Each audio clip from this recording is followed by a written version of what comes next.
Hi, I'm Greyson Chance, and you're listening to Main Pod Girl.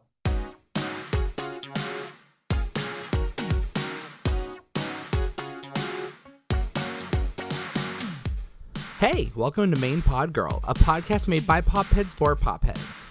Every episode will be diving into all kinds of pop culture topics with some of our favorite artists and music commentators.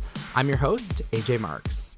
Today's special guest is someone who I've been listening to for over a decade. You may remember that viral video where he sang Paparazzi by Lady Gaga at a talent show, which currently stands at 74 million views on YouTube, by the way, or his subsequent music career.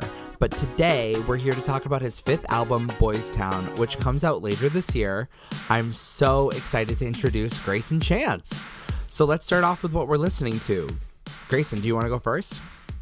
Okay, what is on my playlist right now? I've been listening to the Leaky Lee record like a lot. Nice. Nice. I've also had the Robin record on repeat, and then something a little more. Yeah, this maybe would show a little range. I've been listening to Vince Staples, and then also the new Iron and Wine LP, which is really random. So if that shows you kind of what's happening in my head, there's all different types of music all the time. Do you find that you listen to songs while you're making your own music, or is usually the process of when you're making music you don't listen to other people's music? Because I find it's different with everyone.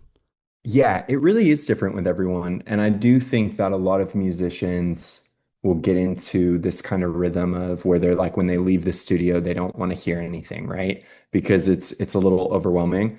I've always, I think, been the opposite, where when I'm writing and when I'm in kind of an album cycle and putting something together, I want to be listening to things constantly. It's just kind of like a way to sort of stay inspired and also to just have different ideas kind of running through my head. But I will say, whenever I'm making a record, I feel like I'm always listening to a like completely different type of music in relation to my record or any of my songs.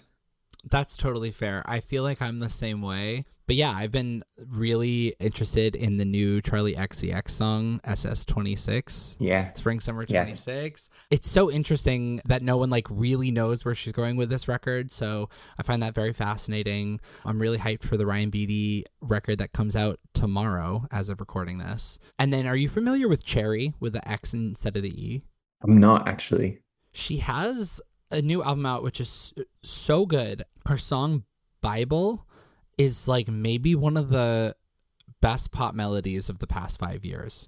It's just so addictive, and there are just so many different ways I've been able to interpret that song. Of basically, she's like, I hate being in love because everything you say is Bible, and like I Hmm. don't even care if God said that you weren't the one. Like I wouldn't give a fuck about that, basically. Like, and she's like, I hate that I'm like fixed into this like roller coaster of emotions, and I'm like not getting off. Like there is no exit. Yeah, I really like that lyric. It's beautiful. So I definitely recommend anyone listening to this to check that out.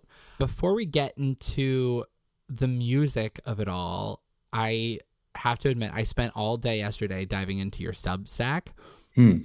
and everything you wrote there I read, and I was really stunned by the writing quality. Like Oh, wow. Thank you. it's so interesting how writers of all different forms can have their voice translate between mediums. So like Yeah. you as a songwriter, writing essays, I like to think that my lifelong experience with songwriting has something to do with like the way I write screenplays or like questions for interviews. Like I like to feel like it's all the same skill. Yeah, see, I don't know if I agree with that because what I've discovered since starting the Substack, it was something that I had wanted to do for a long time because I think that there is so much of my story, and I think a lot of kind of the down moments where people just kind of they don't know. There's a lot of kind of empty chunks in my timeline as an artist. And so I wanted to find a way to sort of tell these stories and, to sort of tell them honestly. But sitting down and in front of a keyboard and looking at a blank screen is excruciatingly cruel and tough and hard and difficult. And I find that with music, I can, if I'm writing something, I can always sing my way out of it, right? If it's a shitty melody or the lyrics not really that hot, whatever, I can, fluctuate and add something here and there and I can find my way out of it. With writing, no, man, you got to make sure that everything is crisp and just the way that you can rewrite a sentence over and over and over again. So I've actually found it completely different to how I approach music, but I do think that it is helping me just compartmentalize thoughts, and it's been sort of serving as like a little bit of a therapy for me this year. So thanks for the compliment. I'm low key like very self-conscious about all of those pieces. So the fact that you like it is nice. I think that my perspective of you as an artist has like only evolved with reading them. Mhm. I find it so interesting. You mentioned, gaps in your timeline, at least from Yeah. what the public can see. Do you feel like a sense of responsibility to fill in those gaps, or is it more that you can, so you're doing it because there's some therapeutic benefit for you as well? Yeah, I think it's probably a little 50-50 to be honest. I think for me too, because I was thinking before we got on this podcast and before we started recording this, it was 16 years ago when I got signed for the first time. And when I was just even thinking about that number, I was like, no, it hasn't been that long. Like, there's no way. Like the fact that it's been 16 years is just so crazy. And so I've had to do a lot of work, throughout my adolescence and like early adulthood and kind of, just getting through some emotional things and going through some mental health, stuff and just working it out. But I think there was a large part of me that felt like I owed something to the people that have been supporting me for, 16 years and the people that have grown up with me too. Like there are moments where, I was promoting certain songs or I was promoting certain records that never came out. There were moments where, I said, "Hey, I'm having a really difficult time. I need to go away for 6 months." And I was, super secretive about that and never explained as to why. And I was just like, I think it's time to be more honest with the people that have gotten me this far and to really share parts of those stories. And even just in relation to like, talking about one of the albums that I shelved after I got dropped. I talk about it in one of the Substack essays, and so many fans reached out after and they were like, "Oh, well, this makes so much sense as to why you didn't put it out and why it was stressful and why it was hard." And so I think there's just something nice about being able to kind of share these moments because, an artist, you see everything from the front facing view, right? And with social media, you think that you're seeing like, oh, the behind the scenes and what it's really like. You're not. You're seeing like, this little fragment of it, right? There's so much that happens behind the scenes that we keep secretive, we keep hidden because it's embarrassing, it's tough to talk about, it's self-deprecating, and so I just felt a need, like I wanted to give my fans this information, of what life has really been like for me the past 16 years. You know how they say that the more you remember something, the less you're actually remembering it, and every time you remember something, you're remembering the last time you remembered it. Interesting. It goes like through a game of telephone throughout your life. Absolutely.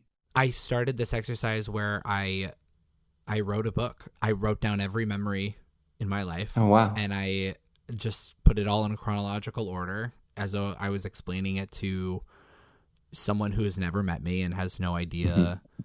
anything about me. And I don't ever intend for that to get released because it has like all my like sexual experiences, like very embarrassing moments, all my deep dark Nah, secrets. come on, give the people what they want. Come And on. it was just really freeing. It's like it is therapeutic in that way, and I feel like that mirrors a lot of like what you're doing on Substack. It's that same sort of like really getting into those dark times that you remember so vividly, but you also wish you didn't. Yeah. And yeah, I'm curious if you've ever considered writing more like long form content, like maybe a book at some point, whether that's fictional or biographical. I feel like you have a really strong voice on paper. Thanks. Thanks. I hmm. It's tough to say. In my personal life, I'm actually like a really, really big nerd. Like I read a lot of nonfiction. Like I'm a history person. Like I love a biography. I love like all these different things, right? And so I think for me it would just I'm too young for a memoir. It feels crazy. Like what? I'm 28 years old. I have lived a lot of life, yes, but like there's still so much that's gonna happen. And so um I'm not so sure. I think of Fran Lebowitz a lot as I've started to work on the Substack and have been frustrated sitting behind the keyboard. And you know that she had a collection of essays that was like her big thing in like I think the 70s or the 80s, and I could be botching this, so sorry, but she had a big collection of essays. She put it out. It was mad successful, and she has not published ever since. And that has I think about that as almost like Rihanna not releasing a record in 10 years, where you're kind of just like, I, as an individual, if you're able to have one stroke of artistic genius within your life, Hmm. that is so special, that is so pure, that is, something that's really important and valuable. And so it's like, if I were to put out a book, it would have to be so good because I don't want a shitty book out there. So yeah, I've thought about it, but it seems really intimidating and really really daunting. But maybe one day. I mean, you're already filling out some of the chapters, right? Thanks, thanks. You already have some legwork down. I'm not saying that you need to write a book, but also keep in mind that a memoir, different from like a biography, is just like a period of time that is True. like interesting. So it's like anyone can write a memoir as long as they've experienced a period of time. But you also have to have distance from that time too. Yeah. Um, It's interesting though. Have you found when you're writing just the stuff that you remember yeah. is that's what has been so kind of like, yeah, has really taken me by surprise. Even like one of the first stories that I wrote about on the Substack piece was when I had a meeting with Rick Rubin when I was a kid. And reliving that memory, that was something that I've like really intentionally blacked out in my life. Like it was a really, really bad moment in time for me. And going back to it and thinking about what I actually remember from the day, it's just it's interesting. I remember exactly who my manager was talking to on the phone when we were on our way to the meeting. I can hear his voice. I can hear exactly what he was talking about. I remember the way the light looked at Shangri-La when we walked in. I remember the assistant engineer, but I don't really remember what songs I played. I don't remember specific details from the interaction. I have no recollection over what happened after. After the meeting, we went to lunch, and I remember that really well. But that evening, I have no recollection of it. I don't know what happened. I don't know if I went to dinner. I don't know if I cried all night. I like just don't know. And that's really very, very crazy to think about, like on a subconscious level of what your mind just kind of latches onto and what it lets go of. Oh boy, do I have a podcast for you? Because I not this podcast. It's David Eagleman's podcast, Inner Cosmos, and he has an entire episode about how we experience things slower, like that whole effect of like my life flashed before my eyes, or like when the world slows down when something traumatic is happening to you, like, and you start to piece together all these different things that you're experiencing. There is like an evolutionary like reason for that, and so he goes into why we do that, how it happens. Basically your brain just goes like at a higher frame rate, and you're Hmm. just taking in way more, and so you're experiencing it only in the past because you remember a lot more because your brain's coding a lot more memory than it Yeah. normally does. But it seems when you're thinking back on it that it was really slow, not when it's actually happening. But it's just Damn. very fascinating, because it probably shows different parts of that day when Yeah. your brain felt the most in danger, and it was Yeah. coding more memory, because it basically goes like, I'm going to code more memory just in case I ever get into a spot like this again. I need to know how to get out. Yeah. And I definitely know how to get out of it now for Yeah. sure. Yeah. My brain did a Yeah. lot of work that day. But your brain's looking at how the lights are looking, or who someone was on the phone with, basically for Hmm. clues. Like it's so interesting how that all comes together in our brains. But anyway, Yeah. so this album, right? It's Good sequenced good into segue. it's sequenced into three distinct acts, right? You have rage, reality, and detachment. Yeah. I've always been fascinated on how other people decide to tracklist their records. So could you give a bit more insight on like how you decided to place everything where you did? Like, was the concept of three acts something that came to you midway through or after making the music, or like was it always the goal? Yeah. Well, this album is by far like the most sort of, I think, experimental in terms of process and the most kind of manic thing I've ever done in my career. My partner and I split up in December of last year, like literally 2 days before Christmas. It was rather sad. And I I'm spent the sorry. holidays and the new year at my house in Oklahoma and just, took a fuck ton of edibles and was walking around my house kind of like a ghost and just feeling a little detached from reality. And this idea kind of really circulated of just this place of queer identity and kind of what it means to be, at this stage of youth, but still I'm a fully functional adult, and that feels very strange every day I wake up. And this idea just came very, very fast to me, and the songs came quickly, at least at the piano. And so I knew that I didn't want to overthink anything with this record. I knew that if I took the idea and was like, okay, this year I'm going to work on the album, I know that by the end of the year I would have been like, no, it's too much, it's too personal, it's too like I don't want him to hear it. Like, let's, I'm not going to want to do it. So I knew that I needed to give myself a really, really tight deadline. And so all in all, we ended up recording over the span of like 2 months, but I was only in the studio for 20 days for this record, or like 3 weeks. And I, it just happened. I think people are really always interested in process and how, how people go into a room and how they write. And for me, it just always feels like kind of a blackout and a really weird hangover at the end of it. Like I think in the moment there's so much excitement, there's so much adrenaline, there's so much emotion, you're sad, you're piecing this thing together. Um, but I just trusted myself fully through it. Because I'm at a stage in my career where, it's really, I finally am able to drive. I'm finally able to have my hands on the steering wheel. And I was just like, trust your instinct with this. Like, follow through, make this record and put it out in the way that it is in this encapsulation of time. And so in terms of how I track listed, um, I knew that I wanted to follow that arc just because that's what I was going through emotionally at the time. Mm. There was so much anger at the beginning.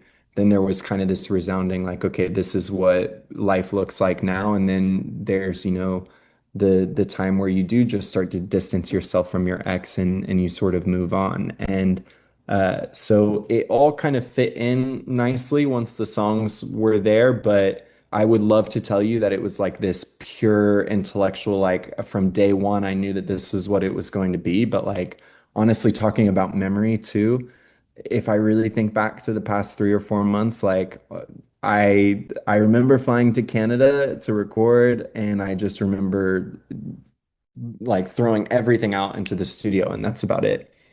It's funny because I feel like with creativity, it feels like someone just like tapping on your shoulder and whispering into your ear what to do. Like it just feels Hmm. like our brains work at such a high kind of level that it's like it produces something without us fully knowing how we got there. Hmm. And that's not always the case. Sometimes you have to painstakingly, tweak a word or Yeah. work on a song 4 or 5 times to get it right. But sometimes it just kind of spills out onto the page, and I always find that so fascinating because there is no explanation for that. And I love this quote from your Substack where you were talking about creating the album. You were saying I was getting myself ridiculously high, storming around the house, laughing, crying, singing, and screaming lyrics out. But then suddenly there were bones and a heartbeat and an outline of something. And I love the way that you phrase this because you describe it as though you invented Frankenstein. And like I Nice. think that's so That's how this beautiful. album feels. That's a good reference. It's like a body of work to take shape of a former partner, not necessarily to replace them, but to kind Yeah. of immortalize your experience of them, like the negative space, like when Yeah. when something is missing and then you only realize it's there because it's missing. Mhm. Is it like scary to immortalize something like this? I think it's scary to sort of personify just how I feel right now as like a 28-year-old queer individual. Like I feel very pessimistic about love and relationships and the longevity of them and the actual strength of them. And I think for me as well, like, in queer culture and in queer life, like I've lived in between Oklahoma and LA since I was a kid, right? I've had, different places in California throughout the years, and I always feel like coming from, a place like Oklahoma, I've always felt just a little out of step with queer culture. Sometimes I'm very introverted. Unless I'm around my friends, I'm pretty extroverted, but most of the time, I want to be at home. I'm not really like a club kid.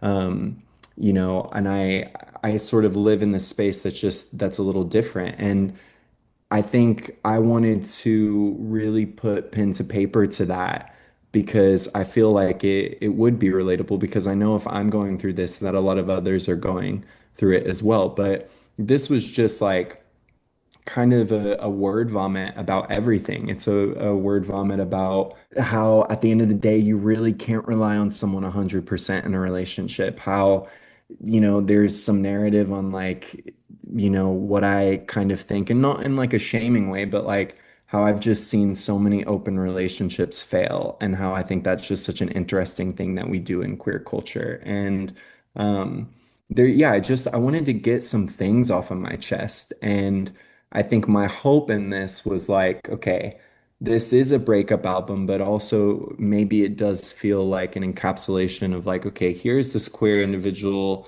in the middle of America, and like, here's what I'm going through. And I hope and do think that that is relatable to, a good chunk of the population. Yeah. I mean, I think one of my favorite things about this record and the records preceding it is that queer art always just like hits at a different frequency. Like Yeah.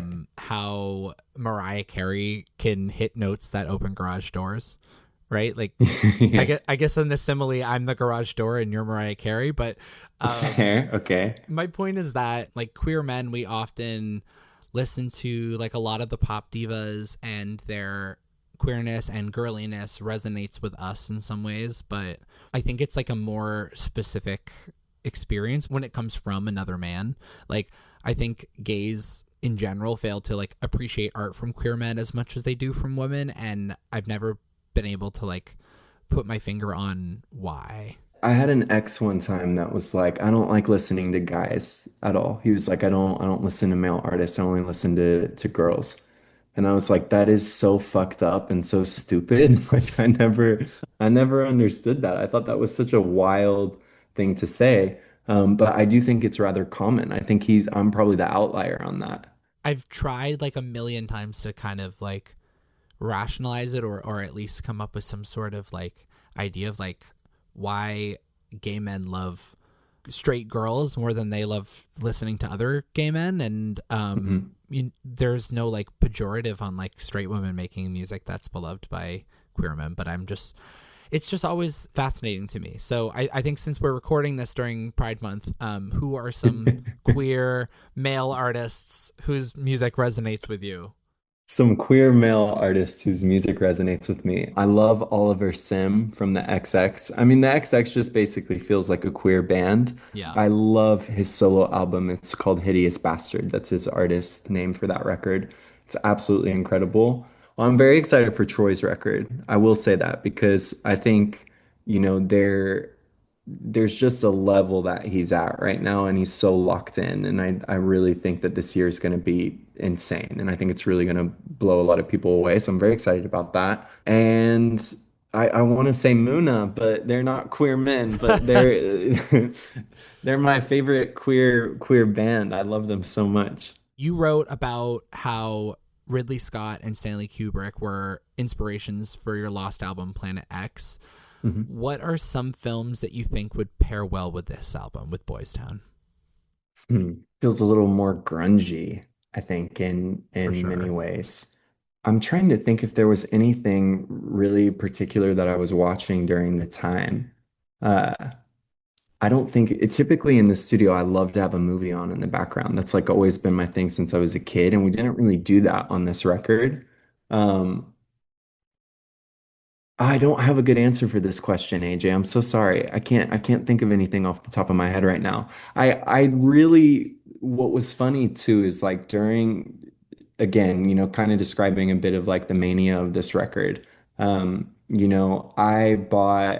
talking to you right now from Oklahoma. So I had bought this house during COVID, and it was kind of like my like oasis away from LA. Like it was a place that I could kind of come back to and chill and hang out. And so the past, 5, 6 years, I've had this house, but I haven't really spent a lot of time in it. I've been most of the time in LA traveling and touring and doing other things. And so when we split, and I came back here, it felt like I was looking at this house for the first time as my own.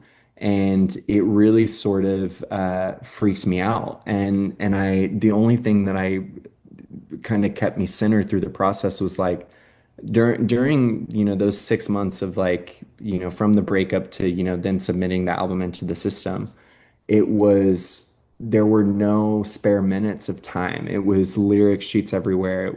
I was at the piano 24/7. My friends were very concerned about me bringing me food and shit, being like, "Are you sleeping? Like, what's going on?" I have a doctor friend who was like, "What pills are you taking?" And I was like, "Shut up. I'm not taking any pills, man." But also, do you have any? Let's have some fun. And it was just, yeah, I don't think it didn't feel like in the past or when I was working on records, it's like, okay, let me watch some movies that will help inspire. Let me grab some other media that will do this thing. This felt like, yo, you need to sit down at the piano and fucking look your demons in the eyes and just approach all of this and do it. And until it's done, you don't have time for anything else. There's nothing else to do. And so it was a pretty strange like I was a different person on writing this record than I think I've been in the past few years or perhaps in my entire career. I feel like that comes through in the music a little bit. You know, every artist with a new album, you get like a different side to them or a different flavor of Mhm. them, but it really does. I can feel the different approach when I listen through the track list. And I also find it so interesting that you talked about needing to move away from standalone singles. Yeah. I think that, and thankfully we're the same age, so this will make sense to you. But like, I remember coming of age as an artist, and when we were like 18, 19 years old, the mentality was to spotlight every song, and albums Yeah. weren't financially efficient, and maybe they were going to be phased out entirely. Maybe you didn't even need to release an album. Yeah. I remember Madonna said something like that at one point. I was like, what? I remember it just being drilled into my head by the industry, and it seems like you're unlearning that. I'm curious if you think the issue of standalone singles is specific to your career and your fan base, or if it's just the pendulum swinging back the other way and we're more of an album focused society now. I think we're more maybe album focused and album motivated now because it's just so hard to get people's attention, right? So with a record, I know at least that, from now until it comes out and even 6 months after that, I know that I can build a world and that world can continuously be reaching out to the fans saying, come in, come on, here it is. Like, let's go, let's go, let's go.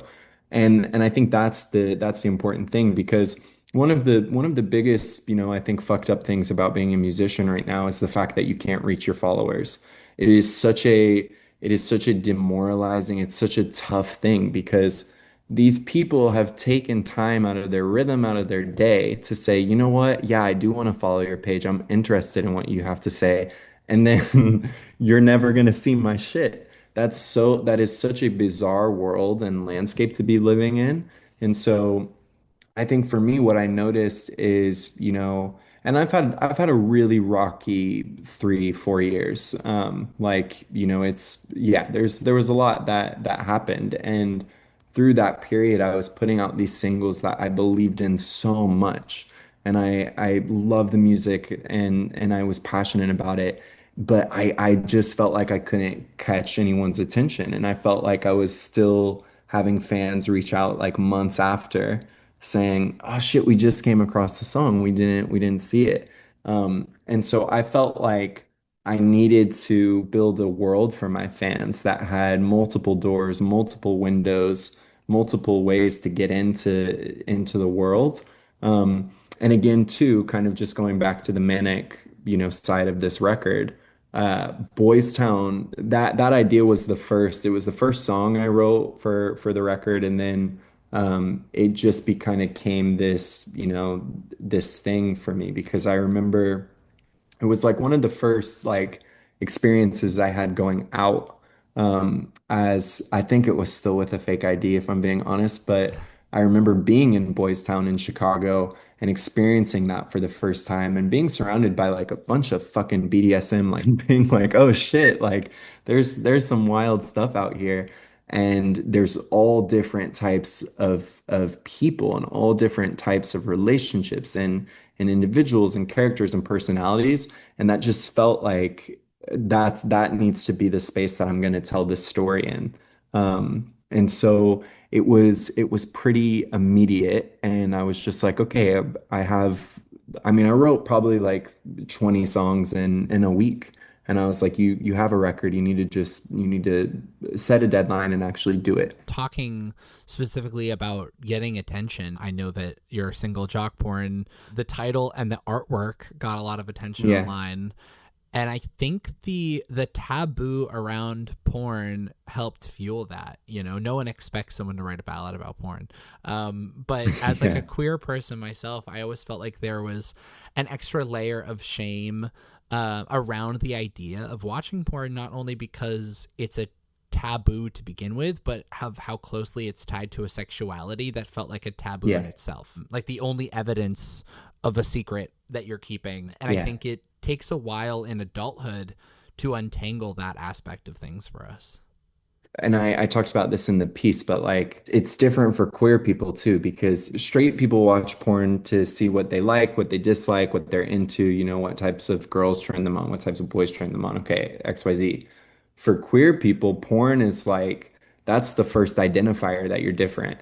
That's the first identifier of, oh wait, shit, why do I like this video opposed to that video? And so it's this psychological thing that was really interesting to me of like we all kind of have this secret identity of once our door shuts at night and we pull out our phone, it's like what are we watching? What are we into? And that affects every part of our life. I'm also just like low key to be honest with you, like I'm just kind of fascinated by the culture. I think it is so crazy that I open up, and this is gonna make me sound like such an Oklahoma Puritan, and I'm sure people will laugh at this, but like my God, if I open up Twitter to just like check on the Yeah, I knew you were going news to and say all of a that. sudden I have like someone coming in my face, it's crazy. And like Yeah. I think about being 16 and experiencing that and like how I would be growing up different and all this stuff. I think about like my sister with her kids, like how is she gonna like regulate all that stuff? It's a very like we live in a very weird society in a weird point of time right now, And so it's not to say like there's a lot of freedom within adult content creating, and I'm not coming for those people at all or anything they're doing. I just think it's interesting that we're to this point now where it's so normalized and it's happening for us all around all the time, Yeah. The effects of that remain to be scene we're so fucked like across the in board. so Like many other ways. there's Yeah. yeah, there's no coming back. So I don't think porn's the problem. I just think it's one of the interesting things in this on this timeline of like, this is crazy. And jock porn in specifically was a lot inspired by there was a porn star.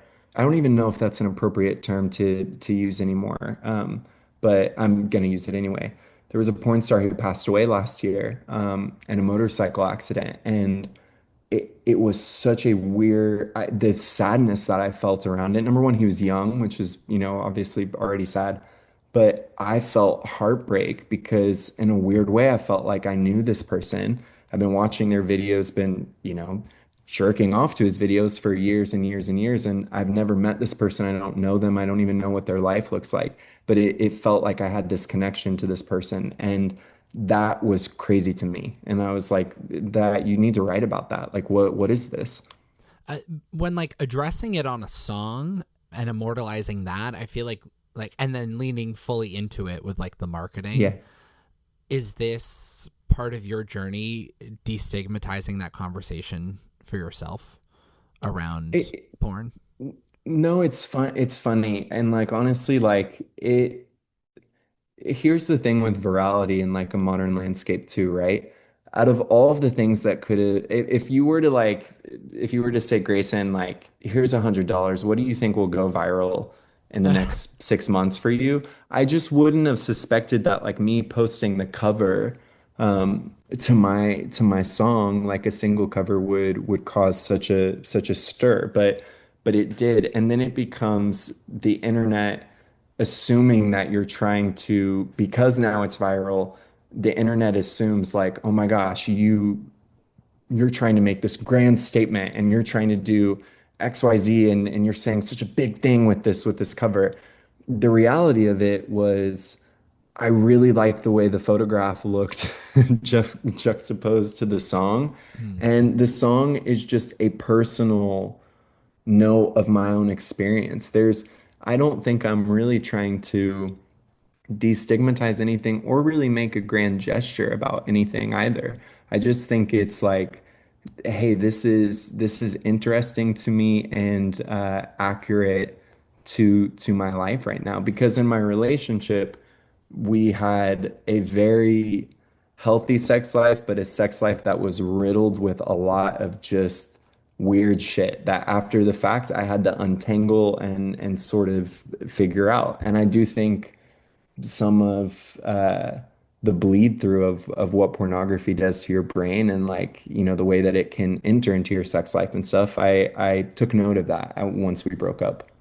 Yeah, I've always been curious about the catch 22 of like how much porn reflects your fantasies versus how much does it shape or reinforce them. And I Yeah. feel like it's just a really interesting conversation being opened up there, whether you meant to or not. When it comes to the next single, I know when it's releasing, but I don't know which one it is. I was not told which song it Oh, is. really? Yes. It's Can I guess? it's yeah, 100%. Is it Sand? No, no, no, it's not. Oh, The song is Sugar Rush, that's coming out as the I see that. and honestly, this will be like the actual I never intended someone commented the other day and was like, girl, you put out this single cover and got everybody excited, and then you released like a 50 BPM, whatever the fuck song. And I never envisioned jock porn actually. Jock porn was a way to announce the album and to kind of get people into the world, but Sugar Rush is the first single. But I was like, my God, the internet's just not real. It's just crazy. So much of my career has been me having, big label, big management, having a big team around and a lot of strategy, right? A lot of like very calculated, like, okay, we're doing this because of, XYZ. I remember when I got signed when I upstreamed to Arista after Portraits, there was like a huge meeting over, how can Grayson be a gay artist but still be universal to straight people? It was just a lot of bullshit and a lot of like really just interesting. I think a lot of people in music trying to make sure that their boss knows why they have a paycheck, right? They're trying to Yeah. prove their worth, right? And what I do think is cool about this cycle and this record is like, I am trying to be strategic about certain things, and I do want to be successful, but right now I'm running off of instinct. And right now I'm running off of, what I think is cool, what I think is relevant to the story of this record, and what I think as if I were on the outside looking in, what I think would be interesting. Mm. And so that's what I'm running it for. Now, actual like industry person would look and probably say, hey, you missed a massive opportunity because this is your first introduction to the record. It should have been a higher BPM song. The second that the cover went viral, you should have done XYZ and all of this. But like, to be honest, AJ, I don't care anymore. Like that's not what's important to me. That's not really why I'm here still doing this. And so um I think there's just a rebellious spirit to this record and to me in this season right now where I'm running off of instinct, and if I like it, that's how I'm gonna do it. Just speaking of like higher BPM tracks, it feels like Trophies hold such a unique place in your discography. Yeah. I don't like that album. I You don't like it don't at like that all. album? No. My least favorite thing I've ever done. Really? Okay. Yeah. Hands down. Why is that? Because it's sloppy. There's not a through line for it. It's also an 8 song album. That's just some bullshit. Like what's an 8 song album? The Bruno Mars album, unfortunately. Like all of his Yeah, albums are like 9 songs. I'm like, boy, what are we doing here? yeah. What ended up happening with that record is, and again, too, this is kind of the filling in the gaps storyline of me, right? Of, I started out with a massive ascension, right? A lot of money, a lot of infrastructure, a lot around me as a kid. The second that that dwindled off, the industry really turned their back on me. And I really had, after having everything in the industry, I suddenly had nothing. And there were a few years in my later adolescence where just like shit wasn't working. And so I gave up on music. I moved back to Oklahoma to go to college you know, for whatever the time was. I only lasted for 2 years. But at that time, I was very determined. I was like, I'm not going back to music. I need to do something else. I need to like find out who I am outside of this. And it was my sophomore year where I wrote portraits, started putting things out independent, and then that record went, off, and I kind of had the second chapter.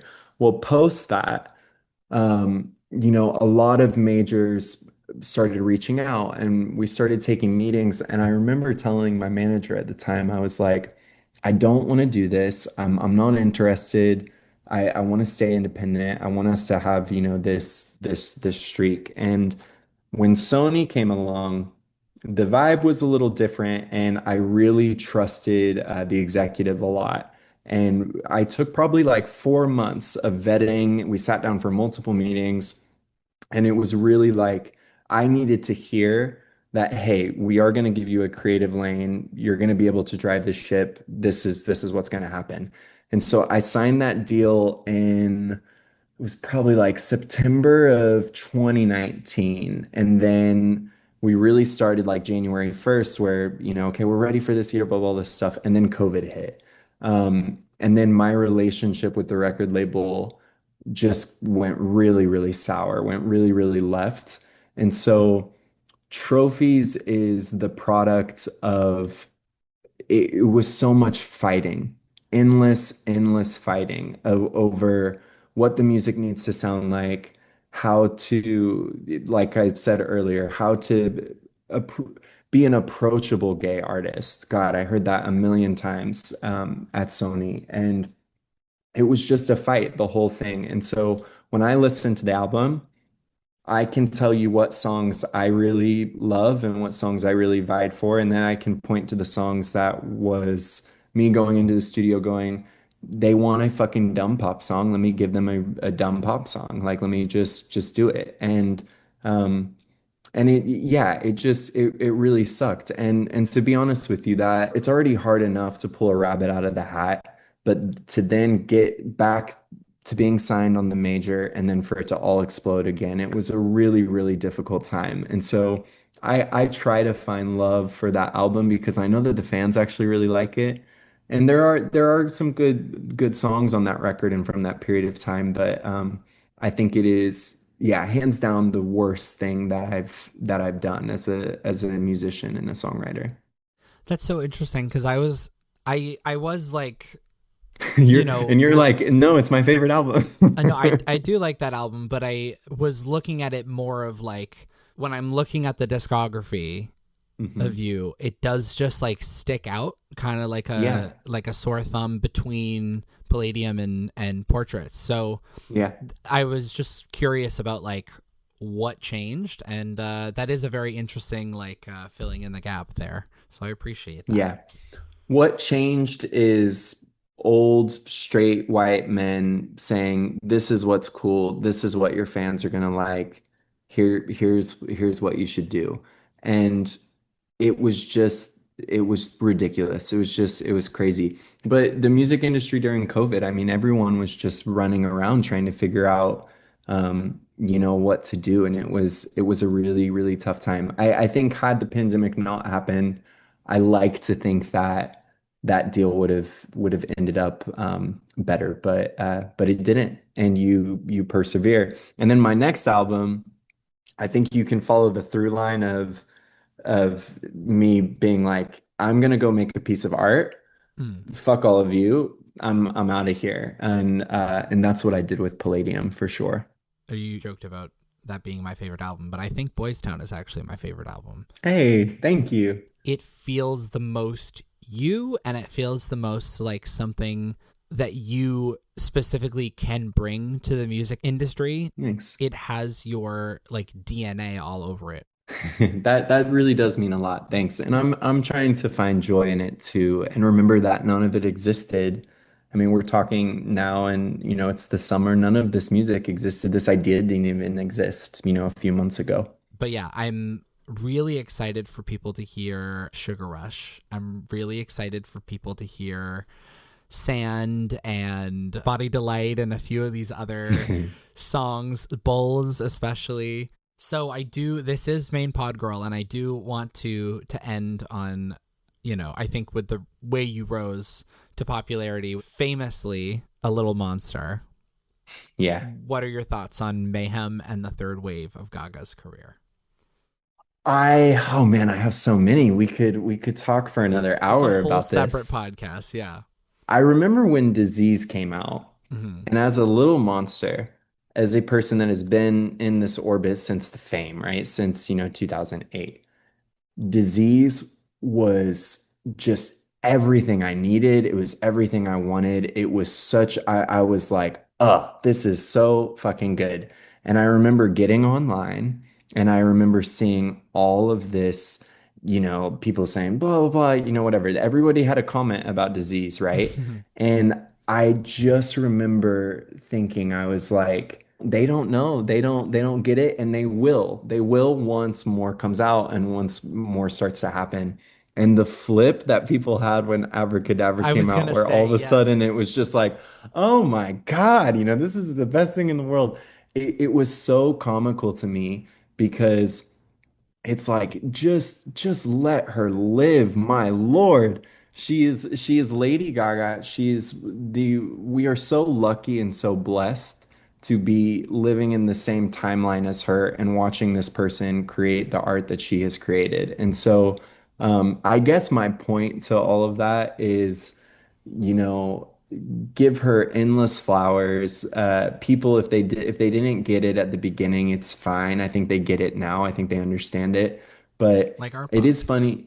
I mean, like art pop, Yeah. and that was also such an interesting time because I remember being 15, 14, Hmm. and being like, this is the coolest shit I've ever heard. I have no idea why don't people like it? It was bizarre to me. I remember like Yeah. at the time being like, this is so, so strange. And so I think my point to saying all that is, on my side of things, I remind myself that careers are very long and careers they ebb and flow, they move around, but as long as there's the consistency and there's the through line, which for her has always been like being devoted to a concept and just fucking performing and just giving it 100%. When that exists, you can outlast all of the chatter, all of the, this and that or whatever it is. And so I remind myself of that a lot because, obviously on a much smaller scale, right?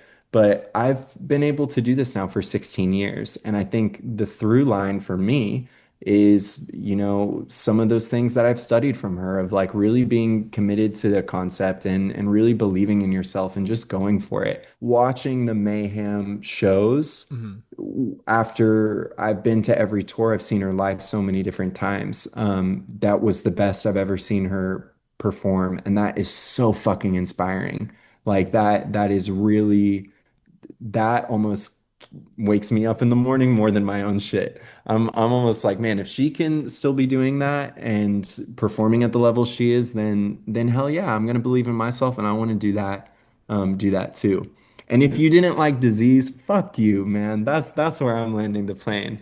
That song's a smash. Thank God I like Disease, because otherwise, no, Bruh. I Disease was Disease like right out the gate. I was like, oh, this is something's Yeah. coming, because I admittedly was not huge on Chromatica, right? Like I didn't. Interesting. I wasn't huge on Chromatica. I was huge on Joanne though. Funny enough. Yeah. There's for me, there's not a record that I don't like because Yeah. I also think too what we're so bad at as as society, and you've even seen this a bit with Charlie on this cycle, right? The expectation from a fan and a consumer of like, hey, I want that feeling that Dance in the Dark gave me, and I want it over and over and over again. That is unrealistic. And also, for me, I want to see the artists that I love evolve and experiment and try things. And I want to be along for that journey. And this kind of like slapstick, like immediate being like flop era, blah blah blah. That whole commentary is just crazy to me. Even on like on a bro level, the Drake albums. I remember like I don't really listen to Drake that much, but I like hip hop, I like rap music, and I remember Yeah. being on Twitter and being like, "Oh man, everybody's tearing this apart. Like it must be awful." I listened to it. The records are great. I think they're amazing. And it's just this proof of like get to the music, get to the source, put on the record.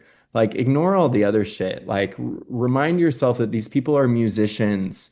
That's the first and foremost thing. So maybe just start with the music and let that drive everything else, you know? Yeah. I always, before going into a Popheads thread about a song or an album, I always make sure I have my own experience of it first. Yeah.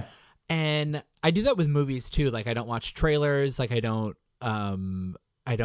like spoilers. Like I like to just have like a completely like going in blind experience of that. And sometimes honestly like with the boys, like the boys that final season that just came out this year, Mhm. it was so disappointing that I think I would have liked it more if I didn't go online after every episode and see what people thought. You know what I Mm. mean? Because that Fair. just, Yes. and so I just like constantly, I was like, surely like they're gonna like this episode, and I look online, no, everyone's still complaining. I'm like, God damn it! Like it's just, it's a bummer because you, in part, you want people to like, share the same experiences with you, like same positive experiences, and I guess same negative experiences as you.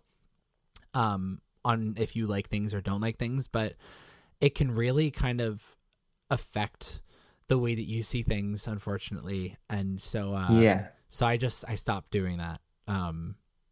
But yeah, it's tough. It's tough to give up. Where does going back to the original question, where does Mayhem kind of rank in your Lady Gaga album? It's so tough because I rely on different records during different seasons. Like I really I go back to different things. And then there's a lot of nostalgia too, like she played me a lot of art pop like backstage when I was a kid. And like so I felt like really, really attached to that. Like She there was one moment where this was like in Dallas on that tour, and I turned a corner and she thought I was Madeon because she was working with Madeon at Oh the my time, God. and she was like, "Wait, oh, hold on." But so there are different nostalgic points that I'll go to and Yeah. stuff, but I think for yeah, I really don't know if I have a favorite album. There's not an album that I dislike. I think it's impossible for her to do anything bad, and I just wish that people would realize that a bit more. Like it's just yeah, live with stuff. Like it takes so much energy to hate something than it does to just live with it for a second. And all of this stuff. So Mayhem is very special to me. Everything is special to me, and I truly like there's two things that I'm really, really grateful for as a homosexual. Number one, to be able to live, like to be a teenager during Born This Way and during all of that, incredible. And then to also have those same teenage years to all of the Lana albums. Those that I'm like, I'm blessed for. That like, I don't believe in God, but thank you, Jesus. Like, yes, bless you. I do think about that too. I'm always curious, like what the best time to grow up in was. But I think specifically, for us queer men, is like that boom of like where gay was cool, right around when we Yeah. needed it. I think that was maybe not like it also could have been great to have that be like when we were a little bit younger. Like but still it was very transformative. Like I remember the Gaga's response, so what if I had a penis? Like I just that meant so much to me as someone who was cis, but like meant so Yeah. much to me at such a young age. And I'm like, We also we don't talk about that enough, and I was at Interscope and at Atom Factory when all of that was happening too, but like very, very wild. If you just look at what happened between the start of 2009 to 2011, mm, those 2 years are absolutely insane. The songs that were developed, the performances that were developed during those years, the fact that she was 22, 23, yeah, it's like wild. And yeah, that's one of the things that I cherish so much is that I was able to see a lot of that behind the scenes and or at least snippets of it here and there and run into her when I was a kid, and that was always just so incredible. I just realized we were talking about 8-song albums earlier, and Yeah. the Fame Monster, the classic 8-song album. Yeah. Yeah, But you but know, I they've wish it was packaged with 10. the Yeah. fame, like yeah, Yeah, this was such a delightful conversation. Please come back anytime. I'm absolutely. so excited for the record. I'm excited too, and there's a lot to be proud of. And worst comes to worst, you can catch me bartending in Oklahoma City if none of this other shit pans out. All right. All your cards are on the table here. I love it. 100%. Yeah. Yeah. Thank you so much, Grayson, for joining me. Thank you to Noah for the theme music. And this podcast and all of us here at Popheads are in support of the fight for trans rights. You can check the links in the episode description if you're interested in donating or learning more. See you in the next one.